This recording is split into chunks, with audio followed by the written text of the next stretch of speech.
Hi everyone, I'm Fabio from Higher Hertz Project, and today I'm gonna show you the Manley Core reference channel strip.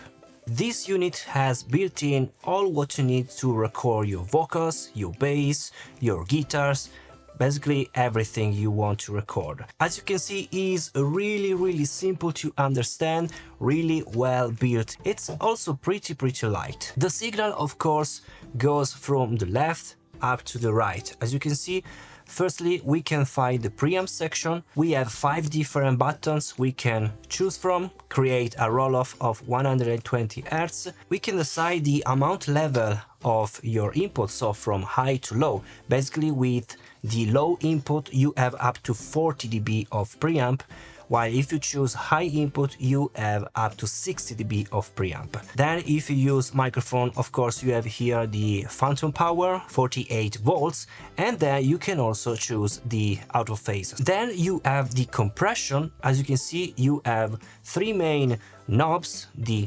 attack, the release, and the amount of compression. This compressor is from the ELOP series, which is really famous Manley compressor, really smooth. You can really get great compression without any artifacts.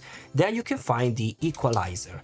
The equalizer, as you can see, is really simple. You have on the side the main high and low shelf for the bass and for the presence, and on the middle you have a bell shape basically that you can boost or cut up to 10 dBs, and you can control also the frequency with this knob. This is really important because basically you can create a sweep from your spectrum, and you can choose which are the frequencies that you don't want or you want to boost. And thanks to the switch, you can control this sweep from 100 Hz to 1 kHz, or from 1 kHz and 10 kHz to be more precise. Finally, you have the limiter section, and as you can see, you have the release control. If you place the release really fast, you have this sort of zebra label that tells you that you basically are creating some really saturated stuff. You have, of course, the amount of limiter you want, and of course the makeup gain, which is called utility. Finally, you can see this lovely view meter, because you can basically monitor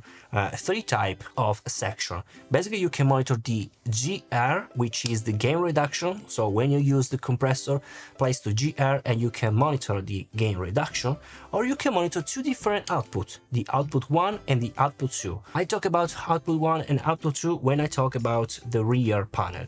Talking about the signal path, you have basically your first preamp, and here you get really saturated sound if you go really high with the preamp, because mainly preamp will color a bit your sound. Then you have the compressor stage, and after the compressor stage you have the amplifier and the tube section, because the preamp has tubes inside, so it's a tube preamp, so with the transformers and stuff like that. Then you have the equalizer and then the limiter. Talking about the rear panel, you can see all the connection. You have the mic input, the line input, and then you have 2 different outputs that I already mentioned before. So you have the direct output labeled with 1, and as you can see in the graph, basically on the rear panel, you can see the first output is after the tube and amplifier. So basically is after the compressor. So you can listen the preamp, the compressor, and then you have the first output. You can monitor this section. If you want to monitor all, you have basically the output 2, and you can monitor all the unit here, which is called the main output on the rear panel. You can also insert whatever you want.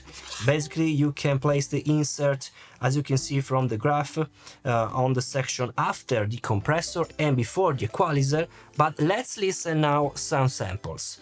Let's listen how this unit sounds on different sound sources.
Okay, as you listen, this unit is really lovely to listen, really pleasant to listen because it's really musical. The compressor is really smooth, will not create any artifacts. The equalizer is really easy to use and really musical because all the bass and also the highs are in the perfect range, in my opinion, and the ability to sweep this equalizer is really great to use also in mastering, for example. And the limiter is really useful to avoid any peaking, so to control all your signal. Guys, thank you so much for watching. This was Fabio from Higher Heads Project, and I'll see you in the next video. Bye.